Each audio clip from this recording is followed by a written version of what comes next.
Is Paul Atreides a villain or a hero? That's what we're going to find out. That's what we're going to discuss today.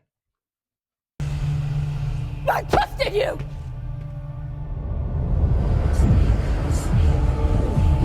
You promised me that you would never take power in your name. You convinced me that this was your home.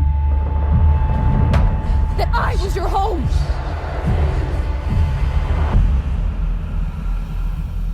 What do you know about me? Back to another episode of Watched Radar.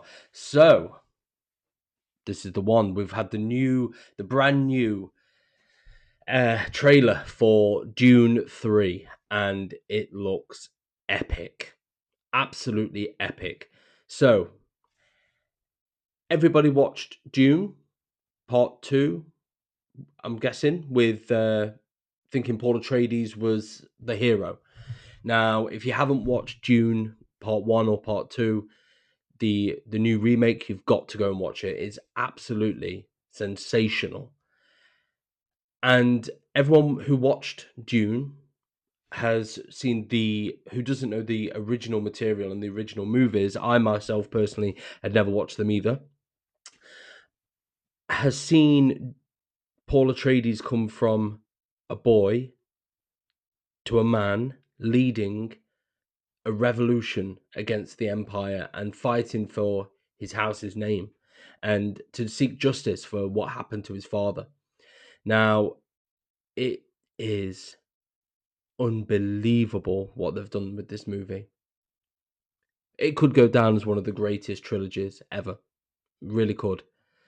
So, the new Dune Part 3 trailer seems to set up very differently. Seems to set up a very different kind of story. Paul is now Emperor. And also, if you haven't watched Part 1 or Part 2, maybe move away for spoilers. So, Paul is now Emperor. He has power, followers, prophecy, and a holy war spreading in his name. So, is he the villain? Not exactly. Doesn't seem that way. So, Paul Atreides is more interesting than that. It's not so black and white. It's not so clear cut. He's not simply a bad guy.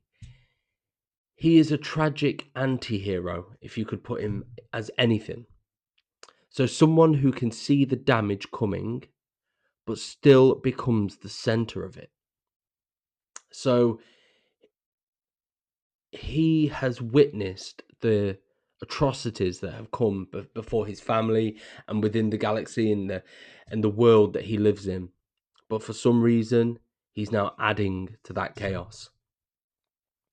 That's what makes Dune Messiah so powerful. It's not just asking, can Paul win? It's asking, what happens when the hero becomes too powerful to stop? It's like Batman. You know that famous line, I'm going to try and remember it now.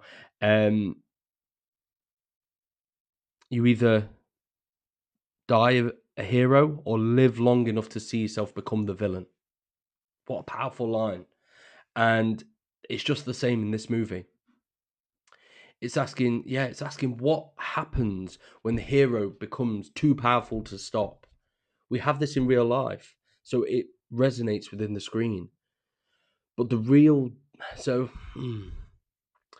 yes, there will be more traditional threats too in this movie, especially it looks like Robert Pattinson's going to play another fantastic role in this movie, another villain who looks like he could be probably the main antagonist. He's there to try and stop and who essentially wants to kill Paul Atreides. But the real danger in Dune 3 might not be the villain. It might be Paul himself, his myth, and everyone who believes in it. A false prophet, let's say. So, no, Paul Atreides is not. It doesn't seem he's just a villain. He has the consequence. He is the consequence of himself. So, save Dune Part 3. If you haven't already, log on, download the Watched app, So that's WATCHD, or you can go on to watched.info and download from there. It's only out on iOS at the minute, but if you do have an Android, it will be out within 30 days. So download the app, like our TikTok page, go onto our YouTube channel, whatever you want to do.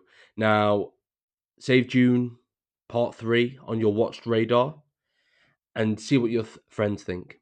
See if they think that Paul is still the hero, or if he is, in fact, the consequence of himself and is now the villain. We'll see more. It's not long out. Let's have a look when it's out. So we go onto the watched app. We find the watch radar. We go on to tracked, because I'm sure I'm tracking this already. Find Dune 3, and it is out in 162 days. I know I will be booking my tickets in advance. If you haven't watched it before, please go and watch this because it is unbelievable. And thank you once again, and I will speak to you soon. Bye-bye.